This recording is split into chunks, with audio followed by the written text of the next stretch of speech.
한 주간 다 잘 보내셨죠? 예, 벌써 8월 마지막 주입니다. 한 주 한 주는 좀 천천히 가는 것 같은데 한 달은 그냥 금방 가는 것 같아요. 그래서 8월 한 달 지켜주신 우리 하나님의 은혜에 감사하며 또 다가올 9월 한 달 새롭게 부어주실 은혜를 기대하면서 날마다 하나님과 동행하시는 우리 모든 성도님들 되시기를 간절히 소망합니다. 네, 오늘은 교회 생활 바로잡기 이제 8번째 시간으로 재단에 대한 주제를 나눠보고자 합니다. 네, 우리 교회는 특별히 재단이 없는 것 같죠. 오늘 막 또 이렇게 장비가 이렇게 좀 어수선하게 있다 보니까 좀 평소랑 좀 다르기도 한데, 아무튼 뭐 예배의 사회자나 설교자가 서 있는 이 앞쪽 공간, 여기를 이제 재단이라고 부르는 사람들이 종종 있는데 맞는 표현인가요? 아니면은 보통 강대상이라고 하는, 강대상, 이거 강대상 아니고 그냥 보면 되는데 보통 이렇게 강대상 넓게 이렇게 하는 예배단으로 사용하는 게 있잖아요. 그래서 이 강대상을 또 재단이라고 생각하는 경우도 있는데, 이게 맞는 표현일까요? 맞는 말일까요? 재단이라는 말은 말 그대로 제사를 드리는 단을 말하는 것입니다. 제사라는 것은 신적 존재에게 무엇인가를 바치는 것을 말하는데, 그 바칠 제물을 올려놓으려고 올려놓는 단이 제단입니다. 성경에서 제사를 의미하는 히브리어가 이제 처음 나온, 구약에 나오는 게 제바크라고, 희생 또는 희생 제물을 의미하는 이 단어를 제사라고 많이 사용을 했어요. 거기서 파생된 미스베아흐가 제단입니다. 그래서 파생된 말이에요. 제물을 올려오는 게 제단이죠. 그러니까 인간이 하나님께, 신께 무엇을 바치는 것이 제사고, 특별히 구약 제사에서는 죽어야 마땅할 우리, 죄인인 우리를 대신해서 희생당할 제물이 필요한데, 그 제물을 올리는 곳이 미츠베아흐 제단이라고 부르는 것입니다. 그렇다면 구약의 이 제사 제도가 지금 우리가 드리는 예배와 무슨 연관성이 있는 겁니까? 왜 이거를 제단이라고 부르려고 하고 이걸 제사와 연관지어서 생각하려고 하는 걸까요? 만약 여러분들이 지금 제사의 의미로 이 자리에 나왔다면 재물을 가져오셨어야 돼요. 재물. 뭐 가져오셨나요? 일단 올려놓을 데가 없으니까. 카메라는 올려져 있지 뭐. 올려놓을 데가 없는데 재물을 가지고 오셔야 되는 거예요. 재물을 바치는 행위가 제사니까. 그럼 이제 이게 뭐 시대적인 걸 고려해서 우리가 자본주의 사회를 살고 있으니까, 그러면은 돈을, 현금을 가지고 와서 바치면 그걸 재물이라고 할 수 있는 겁니까? 그래서 뭐 보통 이제 헌금을 이렇게 올리는 순서도 있잖아요. 보통 예배에 보면은 그게 이제 그럼 뭐 재물이고, 그게 올리는 데가 제단, 강대상에 올리니까 거기를 제단이라고 부르는 건가요? 그럼 현금 요즘 잘 사용 안 하니까 이제 현금 현찰로 안 갖고 오고 온라인으로 송금한 사람은 직접 안 가져왔으니까 재물 안 가져온 건가요? 그럼 제사가 성립이 안 되는 건가요? 그러니까 제사와 예배는 큰 의미에서 볼 때는 좀 비슷하다고 볼 수도 있지만, 좀 또 많은 면에서는 굉장히 다른 점도 많습니다. 그런데도 우리는 이제 예배와 제사를 거의 동일시하여 생각하는 경우가 많죠. 오늘은 이 제사와 예배에 대해서 한번 좀 생각해 보면서, 구약 당시에 하나님이 기뻐하시는 제사가 무엇이었으며, 오늘날 우리가 하나님이 받으실 만한 예배를 드린다는 것은 또 어떤 의미인지에 대해서 한번 말씀을 통해서 생각해 보면 좋을 것 같습니다. 먼저 이 제사가 제일 처음 등장하는 본문은 창세기 4장입니다. 우리가 잘 알고 있는 가인과 아벨의 제사죠. 창세기 4장 3절과 4절을 함께 읽어보겠습니다. 세월이 지난 후에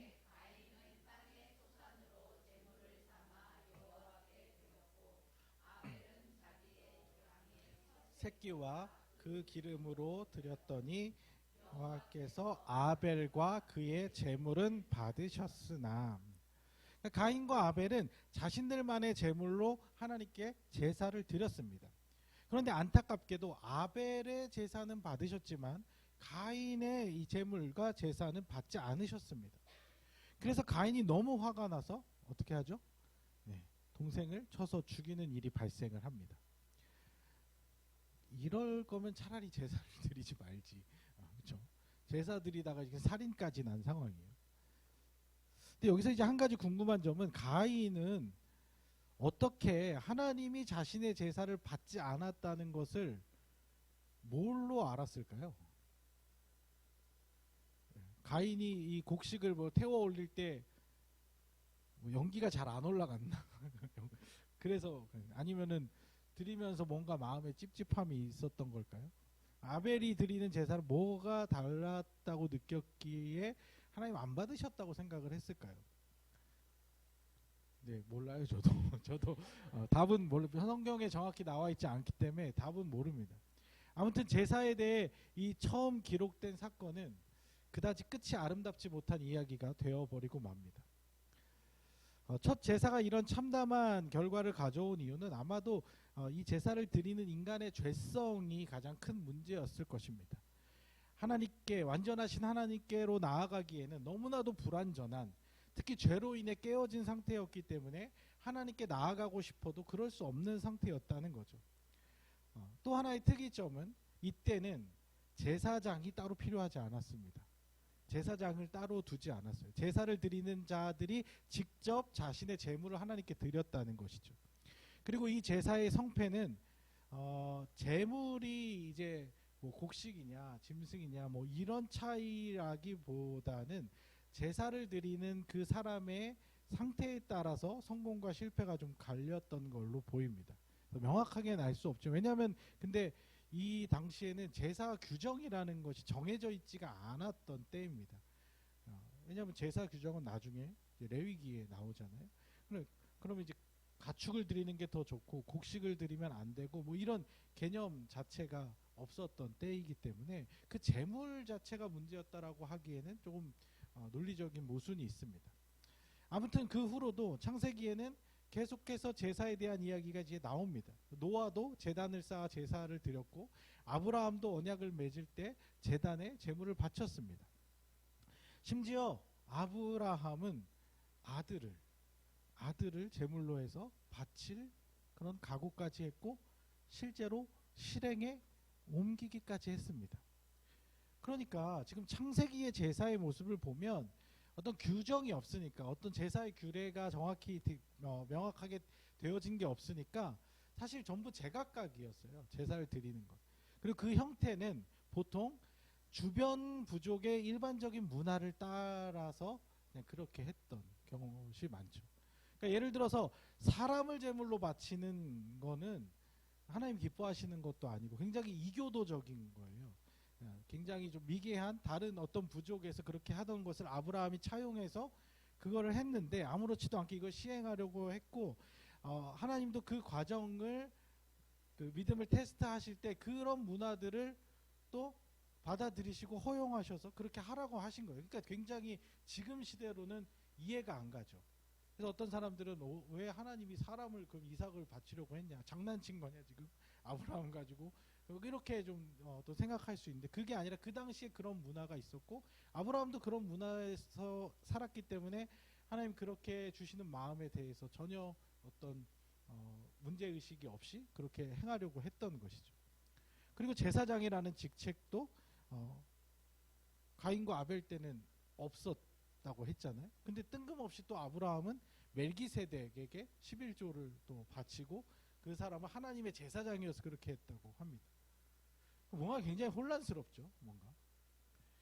그러니까 오늘 우리가 읽은 이 히브리서 본문에서는 이 멜기세덱에 대한 설명하는 내용이 이제 7장에 전체적으로 나와 있는데 이 당시는 율법이 있기 이전이었고 심지어는 레위 지파의 조상인 레위가 태어나기도 전이었는데 하나님의 제사장이 있었다고 지금 기록하고 있다는 것이죠. 11절 한번 다시 읽어보겠습니다.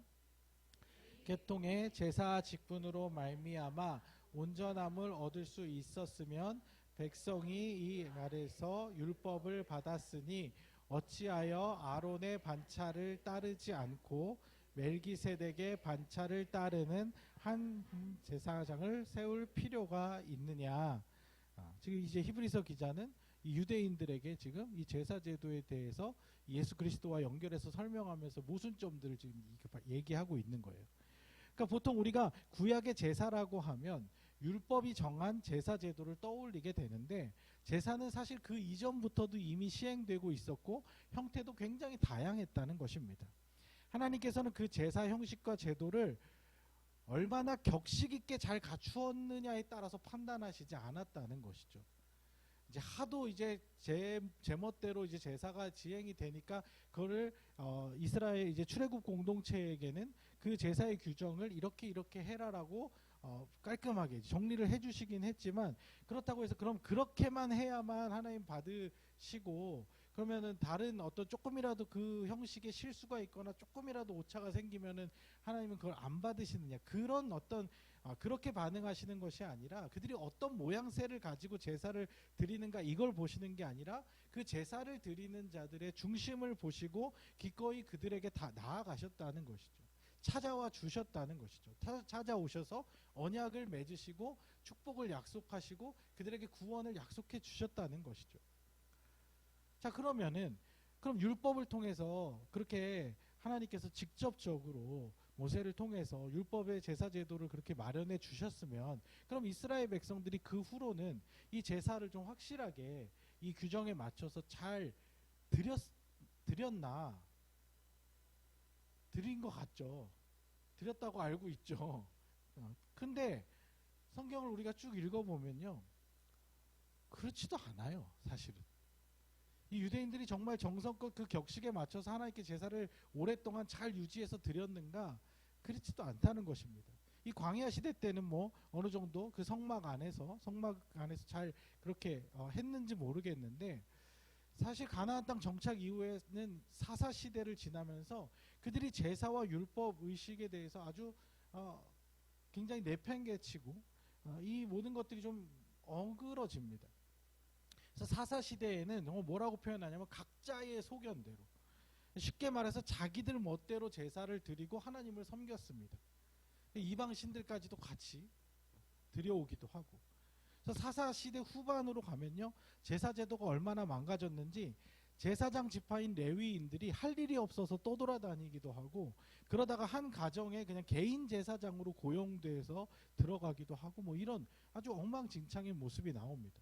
그 사사 시대 넘어가서 사무엘상 초반에 보면 엘리의 아들인 홈니와 비느하스 마찬가지로 제사장 역할을 무슨 자기들 입속 챙기는 수단으로 삼으면서 하나님을 멸시하다가 그 가문이 한날에 망하기도 하죠. 사무엘 시대에는 뭔가 그래도 사무엘이라는 또 이 하나님의 사람을 통해서 뭔가 조금 제대로 되는가 싶지만, 다윗과 솔로몬 지나서는 더 자기들 마음대로 제사를 변형시킵니다. 솔로몬 이후 이스라엘은 남과 북으로 분열되는데, 북이스라엘의 왕인 여로보암은 제멋대로 사마리아에다가 제사 드릴 곳을 만들고 원래의 율법을 교묘하게 변형해서 백성들을 영적 혼란에 빠뜨리기도 합니다. 그러니까 지금 제가 드리고 싶은 이야기는 뭐냐면, 성경의 제사 제도가 아주 잘 기록되어 있고 잘 보존되어 있긴 하지만 실제로 제사가 아주 그 말씀 그대로 철저하게 드려진 시대가 그렇게 생각보다 그렇게 많이 길지 않았다는 겁니다. 유대인들이 율법의 전통과 규례를 굉장히 중요시하면서 막 지키니까 제사 제도도 잘 지키면서 잘 진행된 것 같은데, 그렇지도 않아요. 그들이 유월절을요 몇 번이나 지켰는지 별로 기록에 나와 있는 게 없어요. 하도 안 지키니까 나중에 이제 성전 무너지고 성전 다시 짓고 나서 유월절부터 그럼 다시 지키자 했는데, 그것도 뭐 한두 번 드리다가 흐지부지 되고 그렇습니다. 하나님께서는 나중에 이 제사 제도가 얼마나 엉망인지 뭐라고까지 말씀하시냐면, 성전 문을 그냥 닫아버렸으면 좋겠다고 이야기를 합니다. 말라기 1장 10절 말씀인데요. 같이 읽어보겠습니다. 만군의 여호와가 이르노라, 너희가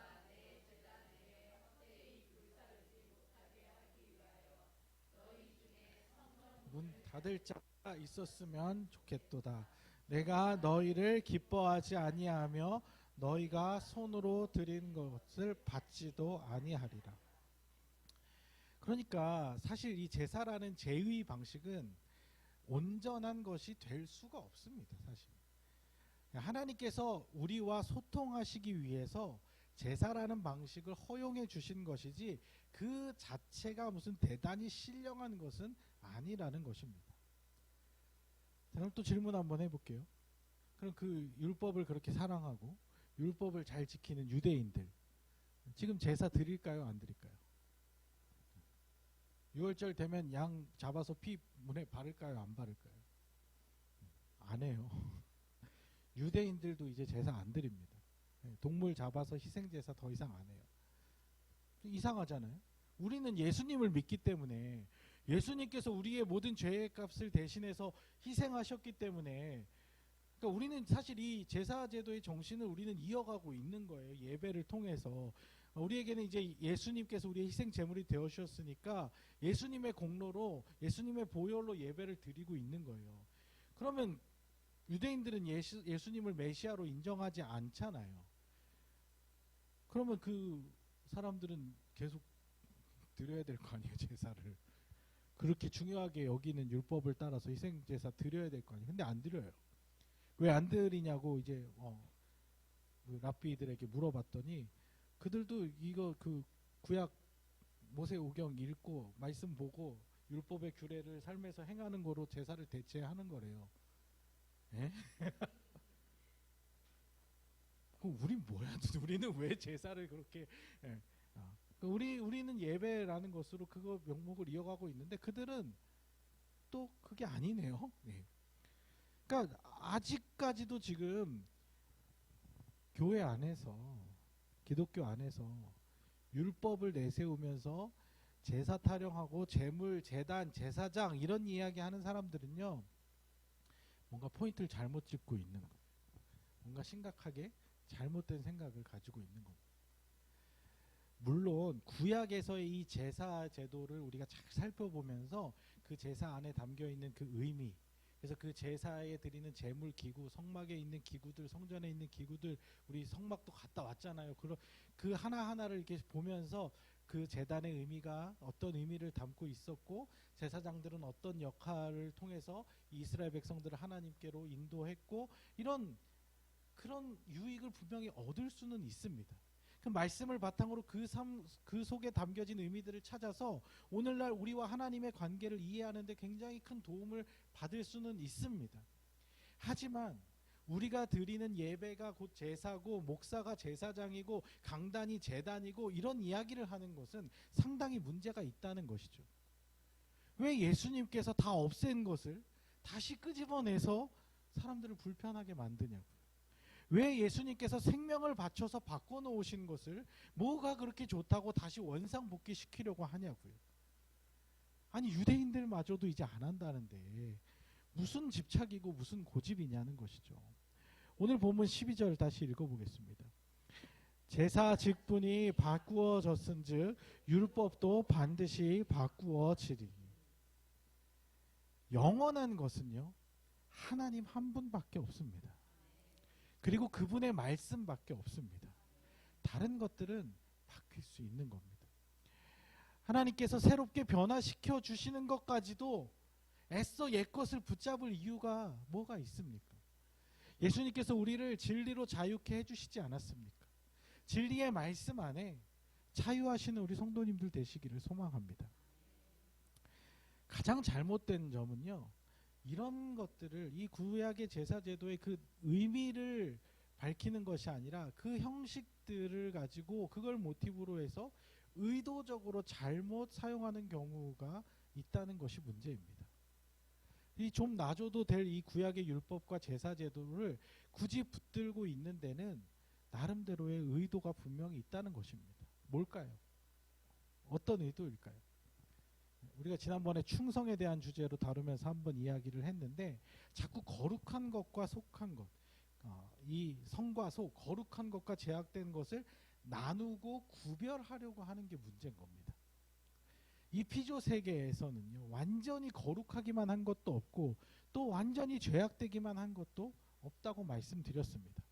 왜냐? 거룩함은 하나님으로부터 오는 것이기 때문에 이 피조 세계에 있는 것들은 거룩해질 수도 악해질 수도 이 일렉 기타를 가지고 막 심취해갖고 자아도취에 빠진 그런 음악을 하면 그것은 잘못된 길로 갈 수 있지만, 그걸 가지고 하나님을 찬양하고 하나님을 예배하면 그것이 거룩한 하나님을 예배하는 도구가 될 수 있다고 말씀드렸었잖아요. 중립적인 영역에 있는 것들이 많다는 것이죠. 여러분들, 회중석보다 강대상이 더 거룩한 곳입니까? 그곳은 모세가 신을 벗은 것처럼 신을 벗어야만 하는 영역입니까? 옛날에 신발 신고 올라갔다가 장로님한테 저 멀리서 야 이놈의 거기는 아이들이 올라가서 뛰놀면 안 되는 제한 구역입니까? 노키즈존의 원조가 교회에 있었어요. 교회에. 근데 그건 좀 안 좋게 얘기하면 목회자가 자기 편하려고 자기 영역, 자기 구역 만들어내는 거밖에 안 됩니다. 아니 무슨 왕이라도 된 것처럼 계절마다 방석 바꿔줘야 되고 물 떠다 올려줘야 되고 냉난방 다 맞춰줘야 되고, 왜 거룩하신 하나님이 받으실 대접을 자기가 받아야 하냔 말이죠. 그거 신경 쓸 에너지로 가난하고 약한 사람들도 좀 더 챙겨주고 그분들 섬겨드리는 것이 하나님을 섬기는 것이고 하나님을 더 기쁘게 해드리는 일 아니냐고요.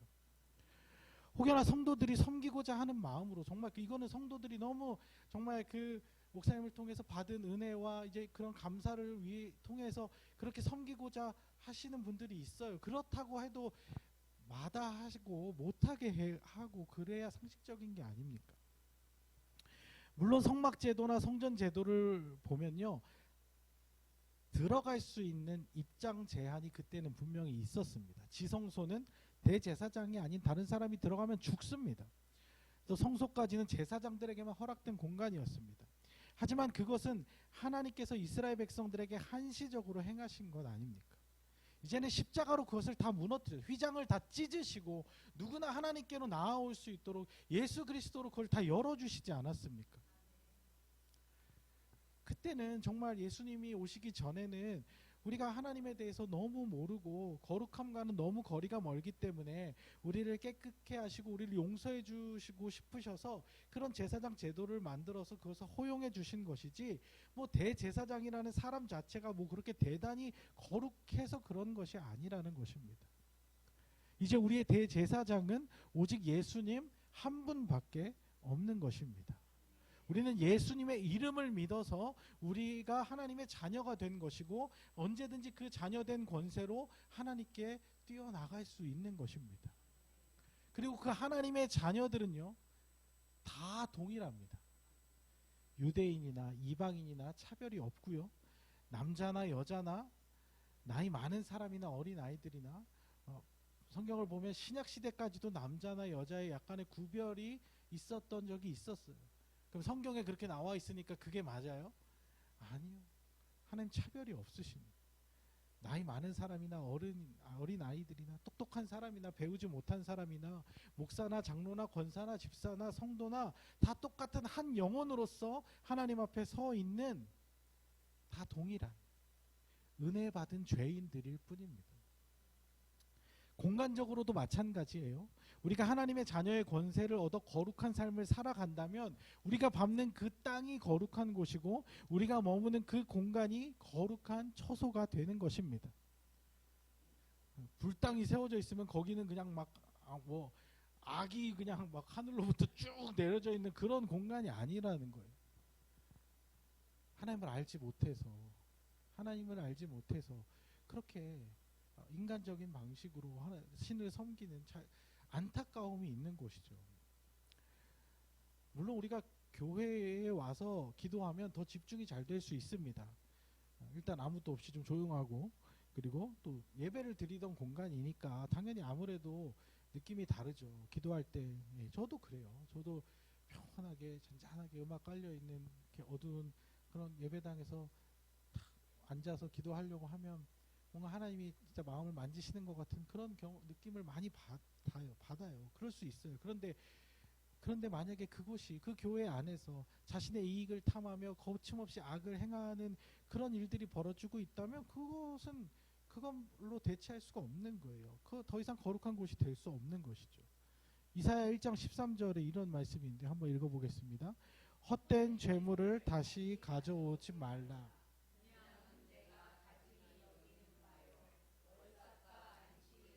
대회로 모이는 것도 그러하니 성회와 아울러 악을 행하는 것을 내가 견디지 못하겠노라. 그러니까 하나님께서 제사라는 껍데기만 남겨놓고 삶과 인격에서는 악한 본성의 마음을 다 빼앗겨 버린 이스라엘 백성들을 향해서 견디지 못하겠다고 말씀하시는 거예요. 거룩한 장소는 어떤 위치로 규정되어지는 것이 아니라 하나님과 우리가 만나는 곳이라면 어디든지 거룩한 곳이고, 우리가 죄악 가운데에 빠져 있다면 그곳이 거룩하지 않은 죄의 자리가 되는 것입니다. 너무 그냥 당연한 얘기잖아요. 내 방, 내 침대 위, 우리 집 거실이 말씀을 읽고 말씀을 살아내는 곳이라면 그곳이 성소가 되는 것입니다. 내 사무실 책상, 내가 자주 가는 카페, 내가 공부하는 자리가 하나님을 생각하고 하나님을 묵상하는 자리라면 그곳이 바로 하나님과 나와의 은밀한 골방이 될 수 있는 것입니다. 예배당의 앞자리가 뒷자리보다 잘 들리고 잘 보이고 그렇죠. 그러니까 예배에 좀 더 집중이 될 수 있죠. 그리고 사람이 이렇게 뭐 우리 교회는 다 뭐 여기 앞이나 뒤나 다 똑같지만 큰 교회 가면 사실 그 자리마다 약간 의미가 좀 다르긴 해요. 다를 수도 있죠. 근데 그렇다고 해서 무조건 뭐 뒷자리가 앞자리보다 덜 거룩한 곳이고 회중석보다 강대상이 더 거룩한 곳이고, 그런 구별은 상당히 잘못된 것이에요. 그 앞을 여기를 제단이라고 하시면요, 이 제단 위에 올라온 사람들만 제물이잖아요. 이 사람들만 예배 드리는 거고, 그러면 밑에 회중은 그 남 예배 드리는 거 구경하러 온 사람이 되어버리는 거예요. 오히려 반대죠. 제단은 그쪽이 돼야 되는 거예요. 여러분들이 예배를 여러분들 자신을 하나님 앞에 드리러 나오신 거잖아요. 그래서 저도 가끔 생각 없이 실수로 이렇게 너무 오랫동안 신앙생활하면서 그냥 그게 표현이 익숙해지니까 저도 모르게 제단을 쌓는다 뭐 이런 표현을 하기도 하는데, 이제 그런 표현 쓰지 맙시다. 그 자꾸 쌓는다 하니까 뭐 자꾸 우리 공적을 뭘 쌓는 것 같잖아요. 우리가 무슨 무속을 믿는 것도 아니고 불교를 믿는 것도 아닌데 뭘 자꾸 쌓아 올립니까? 그럴 필요 없다는 것이죠. 이제 마지막으로 정리해 보겠습니다. 제단이 어디입니까? 제물은 무엇입니까? 예배를 통해 우리가 드려야 할 제물은 11조도 아니고 헌금도 아니고 봉사도 아니고 성미도 아닙니다. 바로 우리 자신, 우리 존재 자체, 우리의 생각과 마음, 인격과 태도, 즉 우리가 바로 제물로 하나님 앞에 드려져야 한다는 것이죠. 자, 그러면 제단은 어디입니까? 제물을 올려놓는 자리, 여러분이 앉아있는 그 자리, 또 여러분의 생활 공간, 직장, 삶의 모든 관계와 영역, 그곳이 바로 제물된 우리가 하나님께 드려져야 할 제단이라고 볼 수 있는 것입니다. 온전한 예배의 삶, 삶의 예배가 바로 이런 것입니다. 삶을 들여서 하나님께 예배하시기를 소망합니다. 그럴 때 우리의 온 존재 자체가 하나님을 예배하는 존재로 나아가게 될 것입니다. 우리의 모든 삶의 자리가 제단이 되어서 온전히 하나님을 예배하는 삶을 살아가시는 우리 모든 성도님들 되시기를 주님의 이름으로 축복합니다.